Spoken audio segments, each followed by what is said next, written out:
So we've talked a little bit about sports. Let's talk a little bit more about sports. First of all, how would you compare American sports culture and everything that surrounds our various, world-class sports and the culture around that compared to, let's say, global sport culture or European sport culture? What are some of those similarities and differences that you've observed yourself? I'd say the world's imploding. Like, we're living in a world where half of the Premier League teams have American ownership. There's no better place to be a Premier League fan than the United States of America. When I moved to America, I moved here right before the last World Cup, 1994. My team, Everton, who now are a dead carcass, but back then were quite good. In 1995, they were in an FA Cup semi-final, and I had 373 cable channels, and not one of them was showing the game. I could not get the bloody game. And I ended up having to call my dad in Liverpool and have him hold the telephone up against a local radio broadcast. And that was when long-distance calls were really like, oh my God, it took me about 40 months to pay that off, but it was worth every penny. But like now football, I'm only saying that story because now football is so massive, soccer, so massive in the United States of America. It's been one of the joys of my lifetime to see the men's and the women's games, two different stories, but both of them really thrive.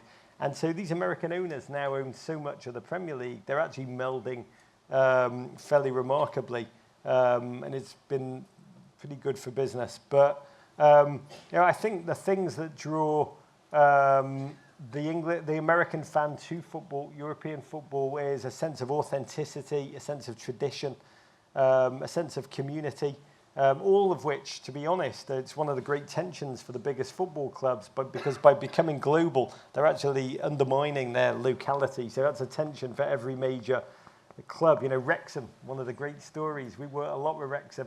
They have 18,000 tickets. They're trying to hold a couple of thousand back for American fans. That does not go down well locally, where the people have been going to see them forever. Those are the tensions that underlie it. But English people see American sports as just... number one, the weird thing about American sports is you kowtow to the owners. Like, if the owner's like, yeah, sod Baltimore, we're moving to Indianapolis.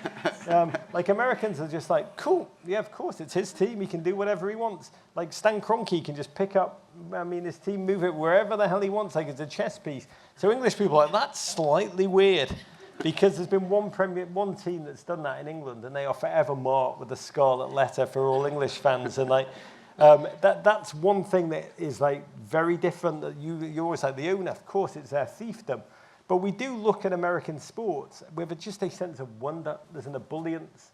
The sports tourism is enormous. That hunger, I supported Everton. When we won, it was joyous. When we lost, you wanted to go out and feel the taste of your own blood in your mouth. Not me at all, but like Everton fans, it was like death, it's terrible, oh my God, for the whole week we'll have a migraine. American fans, I watched the first season ever, I watched the New Orleans Saints, they were terrible, they won like one game, and the place was still packed, and they put paper bags on their heads and they called themselves the New Orleans Aints. And I watched with wonder, because genuinely, Everton fans, when they lost, they're like, okay, we lost, let's have a fight. As one does. Yeah, as you do. Who wants me? And New Orleans fans were like, okay, we lost, let's savor this, let's revel in this, the beer's still flowing, the hot dogs are still available, let's make memories together and celebrate everything. And I looked at that with just a sense of magic.